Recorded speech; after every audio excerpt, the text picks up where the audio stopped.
that was fine. Then next week, the show went off well. Dave came across very clear, very well. Again, we got good response from people listening in. Then I come in the next week to do the next show, and I was called into the office by the radio show, or the Dublin City FM, their CEO, or their manager, station manager. Station manager, okay. Station manager. And he said, Darrel, I'm afraid we're going to have to cancel the show. And I was shocked. I was shocked. I was totally shocked. And I was like, I was stunned. It was like, I remember being made redundant before in the past. And I was stunned to that extent. It was like, what the hell is happening here?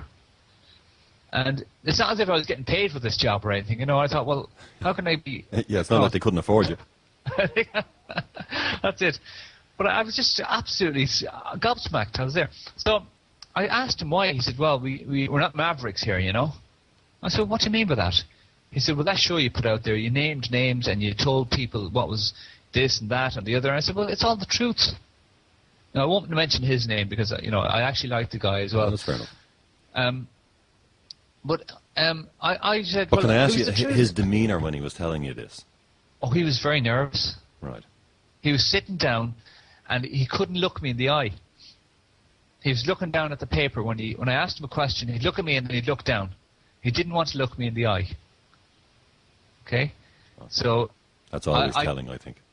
Yeah. For me, what I told was... Then I said, look it. I won't quote his name because he is a lovely fella, apart from the fact that I wasn't happy with him on that day. And I questioned him before. I said, well, where is this coming from? He says, well, we've had a call from some people.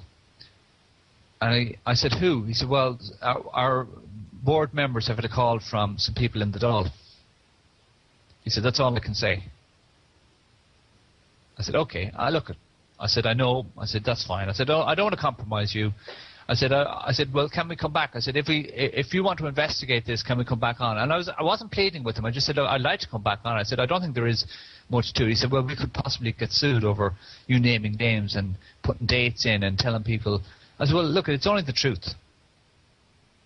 So how can you be sued over the truth? Oh, he says, it's not you they'll go after, it's us they'll go after. I said, okay, fair enough. I says, I can understand you feel compromised. Was he exposing the underbelly of part of the control mechanism, do you think? Say that again, Vin. Was he exposing the underbelly of the control mechanism that kicks in? Even, in other words, this kind of self-regulatory aspect of broadcasting through the mainstream media, where they automatically self-censor due to this fear. I don't know. See, he wasn't prepared really to give me any more detail after that. Now, you might be right. Is that the idea you got, that's what was happening? Yeah, it might be the self-censor, but I also think there was calls made from on high as well, relatively speaking, because the station are funded, and that's one thing he said to me, we'll lose our funding if we continue down this route. He says, we can't, he says, you don't realise we get funding, we get a grant to run the station. In other words, he was telling you were biting the hand that was feeding you. Yeah. So I said, okay, that's fine, so be it. But there's nothing I could do about it, really, and I didn't want it to be uncomfortable. I could have made it very uncomfortable for him if I wanted, but I thought, no, there's no point, I'll just move on. And so be it. So I think that was more or less the end of it. But I do know he gave me the name of somebody, he gave me the name of the CEO, and I called up the CEO that he wouldn't take calls, and I emailed him, he wouldn't respond to the emails. So, that's the way they operate. As soon as you ask questions, they put up the shutters. Because I thought, well, at least ask the question, why? What's the vindication here for this? How do you justify this? So they won't answer questions. So that's that simple. So that's fine. I just left it at that. And then I got a good offer from another radio station. And equally, and here we are today, TNS Radio. So, and thanks very much for that, by the way. I know I've said it to you before, but it was very useful for you to say that and ask me to come on board with TNS Radio, because I love broadcasting. I got a taste for it, Well, I don't know if I ever told you why I asked you. Will I tell you why I asked you? I sure do. Go on. Right, because I didn't know, but I hate using that word, but I had a feeling that you had a lot more to learn. I had a feeling you had an awful lot more to give, And I felt if you got more accurate and better information, you would probably improve and become even better at what you were doing. Yeah. And surpass almost anybody out there. If only Maybe. you could lose the anger. I knew you had this anger issue. I knew the anger had to go. Yeah, I look at. Thanks very much for that compliment, by the way, Vin. I'm assuming it is a compliment. It is, yeah. Wasn't it? Yeah, I know it is. It is. Thank you very much. Yeah, look at. That's a good thing to point out, actually. Again, and it is very important. What I'm saying is, I admired your get up and go and your gumption and your ability, and I said this guy has lots of ability, and he'll do it. He'll actually do it. Yeah. Look at it. I tell you what it does. I want to mention the anger again there as well, because it is. I don't think that anger is necessarily a bad thing.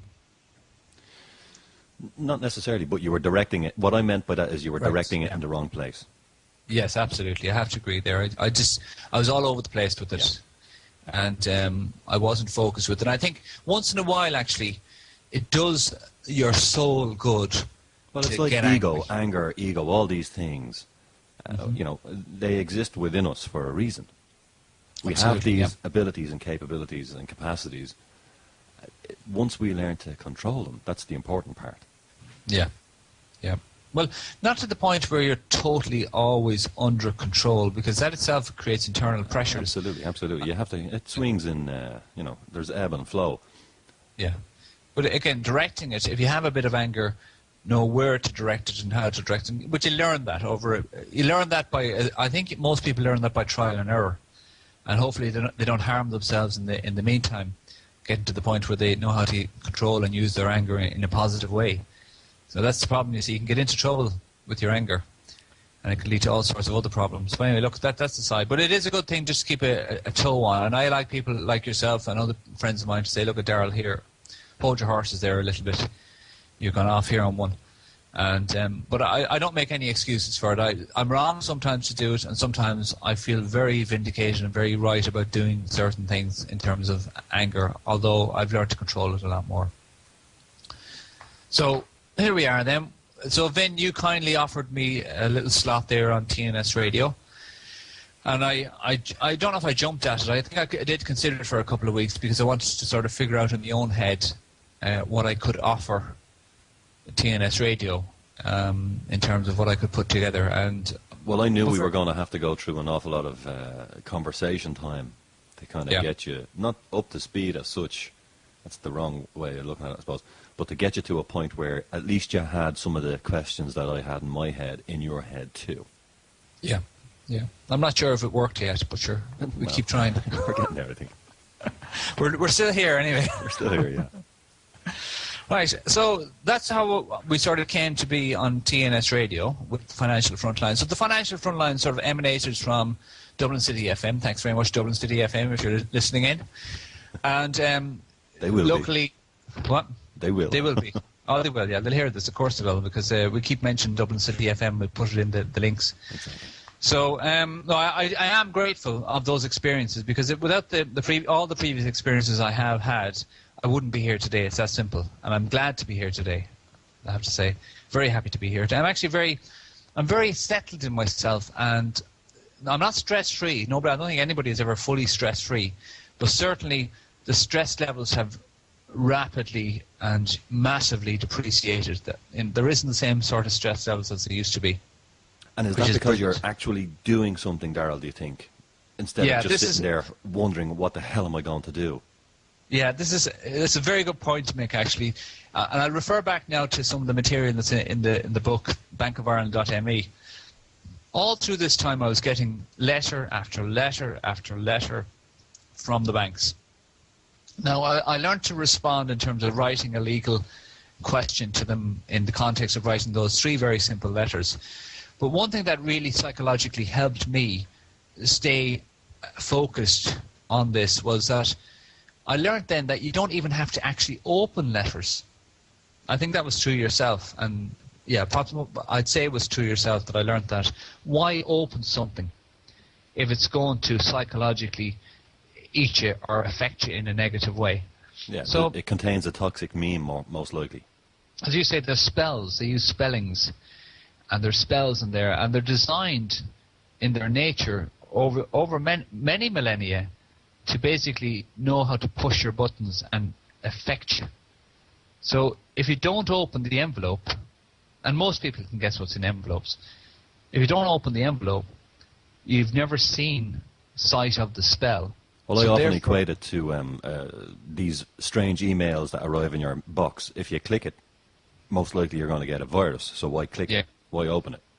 Yeah, that's a great analogy, actually. The virus. So I tried this then, and I thought, well, why open them? I'll stick the sticker on it. I'll stick no contract return to sender on it. I'm not saying that's right either, but what I did was it relieved me psychologically. The stress started to lift then when I started sending these letters back, because they started to diminish. The amount of letters coming through the post started to diminish because these people were getting back the letters they sent. And I don't know if they knew how to deal with them, because I don't work for these people. Right, somewhere you knew there was a guy sitting at his desk scratching his head going, what the hell is going on? I keep sending this guy this and he keeps coming back. And initially what they were doing was they were peeling the label off and sending it back in the post. Yeah? Because there was bits of the paper still stuck to the envelope. Right. So I'd stick a fresh one on and send it back. So eventually they just said, right, we're not getting anywhere with this.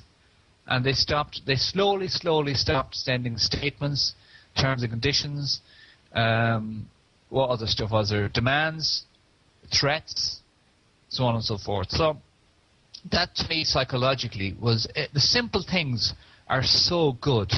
Then I learned, I suppose, through trial and error, through talking to yourself and to other people as well, but I have to give credit to other people about this as well. Absolutely. Dave, my co-host there from TNS Radio, Financial Frontline, he was very good at experimenting with answering phones, how to answer a phone. So we had fun with this. This is the other thing as well. If you can learn to have a little bit of fun with this, and this is that's where essential. Yeah, it is. Oh, it is. But again, you won't have fun on your own with this. No, you need to have a few people around you, and you need to relax into it and write down what your intention is. And your intention should be to just ask specific questions and to try and get appropriate responses. Yeah. So with that then, because I was doing this, write the letters to the bank, I realized very quickly you need other people to bounce information off and ideas off. And, I mean, you were brilliant, but I also wanted somebody that was actually going through the process, because I know you had gone through this stuff before, probably 18 or 17 years ago or over a period of time. But I wanted people around me that were actually going through it. So I formed what we call a sort of a quasi-society called the Common Law Society. Now, the Common Law Society isn't registered anywhere. It doesn't actually fundamentally exist. It's just, as we discussed the other night, an idea. Yeah. But the just idea like every other society. The what? Just like every other society. Just like every other society. It doesn't really exist at all. But the idea behind it was quite good. The idea behind the Common Law Society, if you could call it a society, is that I wanted to work with people who were going through the same process and had gone to a point where they didn't feel they had any other options but to try and legally challenge the bank, and that they wanted to learn, they wanted to grow with the process, but equally then, if they were successful in any context, and even if they weren't successful with it, that they were prepared and willing to show other people what they had done.